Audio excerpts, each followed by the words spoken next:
édition. Groupe Milano et Groupe Torino.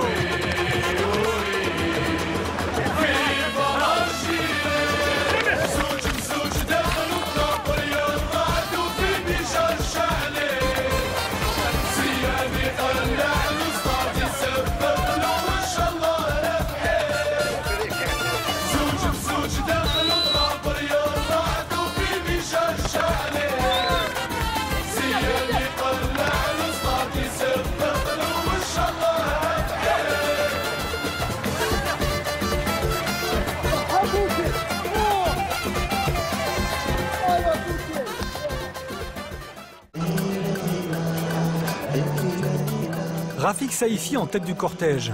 Ils arrivent de tous les horizons, d'Angleterre, de France ou du Qatar.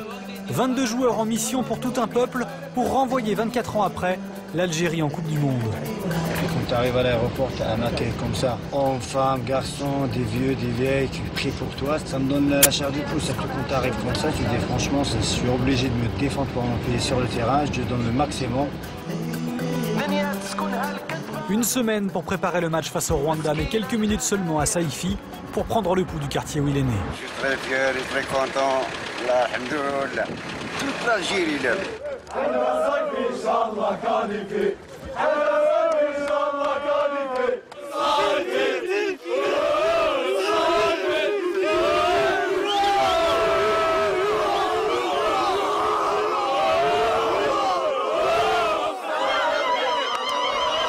Je suis descendue en bas pour le voir. Je ne l'ai pas vu, j'ai vu la foule. Il y avait plein de voisins, ses amis d'enfance qui le supportaient avec une très grande joie. Alors moi, j'étais aux anges.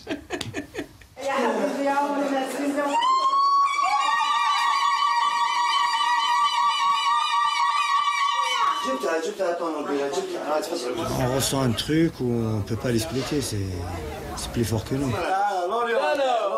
Et je suis prêt pour entamer la semaine avec un moral bien élevé.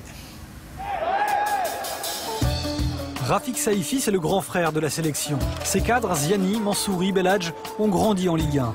C'est la France qui alimente la sélection algérienne. Et cette semaine, sur les 22 sélectionnés, 13 joueurs y sont nés et y ont été formés. Du jamais vu, car un nouveau règlement FIFA vient de permettre à Mourad Megni et Hassan Yebda de changer de couleur. Champions du monde chez les jeunes avec les Bleus, mais jamais sélectionnés chez les grands, ils viennent d'intégrer la sélection de leur pays d'origine. Les radios, il y a pas.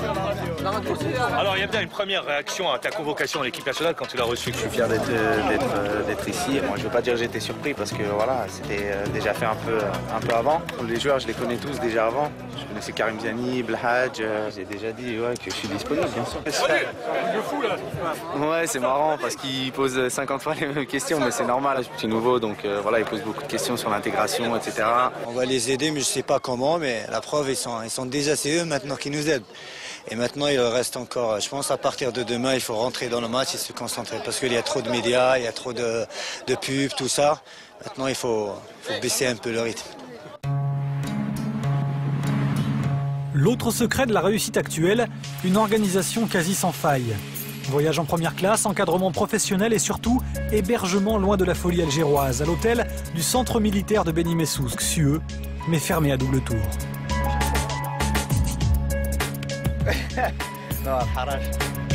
On a Beni Messous, il fait chaud, la vie est belle. Tranquille. Une sélection aux petits soins. Ah, des petites lasagnes, de la mayonnaise. Des conditions dignes des plus grands clubs européens et l'ambiance s'en ressent. Tu veux manger avec nous? Notre caméra sera la seule autorisée à pénétrer dans le terrier des Fennecs. Ça, c'est la nouvelle tendance. Voilà. Ah ouais, ça, c'est la nouvelle génération. Ça, c'est où? Mouchlar Chemblach, les Allemands. Vas-y, répète, comment t'as dit?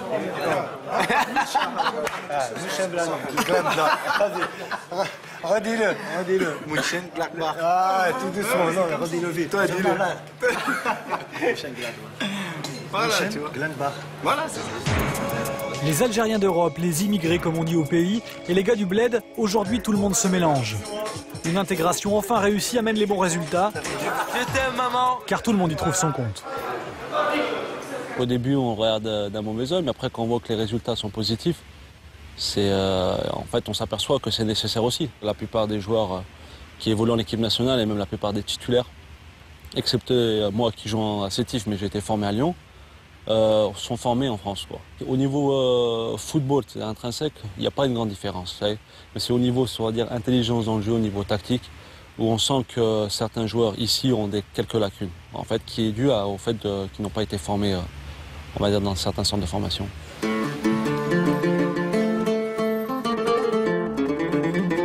Mais si tout cela fonctionne, si les jeunes Français sont là, c'est grâce à un homme de réseau. Mohamed Raouraoua, revenu de la FIFA en mars dernier pour reprendre la tête de la fédération, avec la certitude que l'Algérie peut à nouveau être ambitieuse.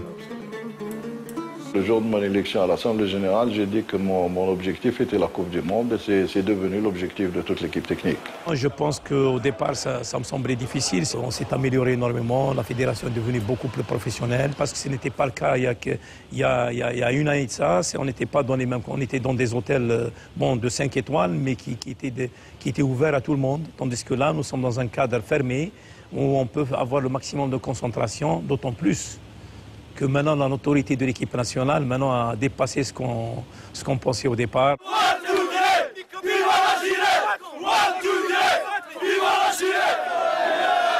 Alger, jeudi matin, les places sont en vente. Enfin, à 4 jours du match, premier signe perceptible de l'impatience de tout un peuple.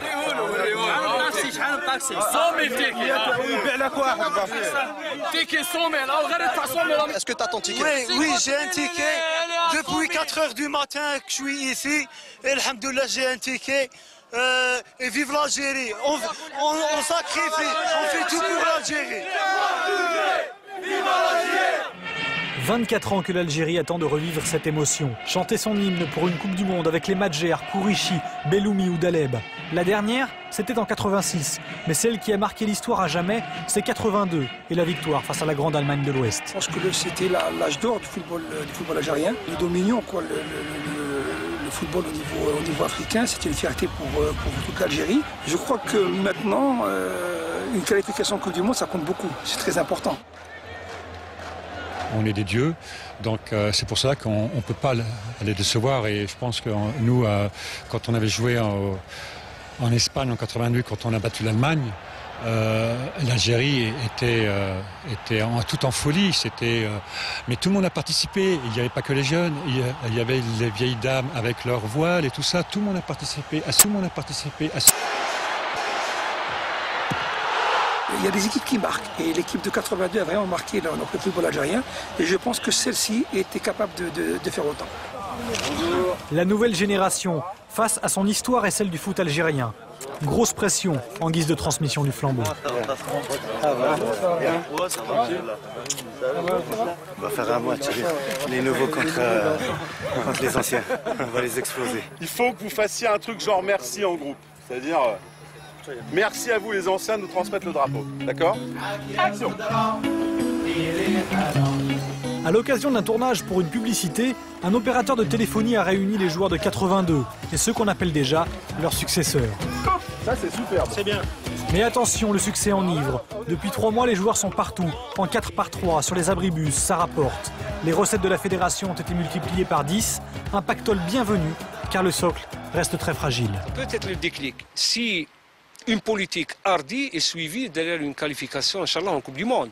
Donc, il ne faut pas se gargariser, dire que nous allons en Coupe du Monde, c'est fini, nous sommes les meilleurs. C'est pas vrai. Le symbole de cette fragilité, c'est le club leader du championnat, le Mouloudia d'Alger.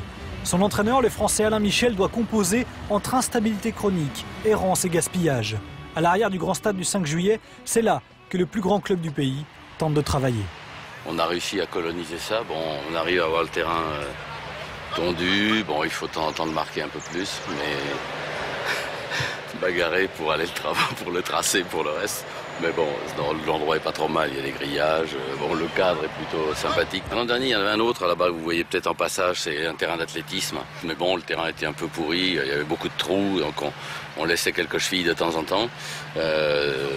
Donc on avait bagarré pour venir ici, véritablement. Mais sans ça, on pouvait aller aussi là-bas.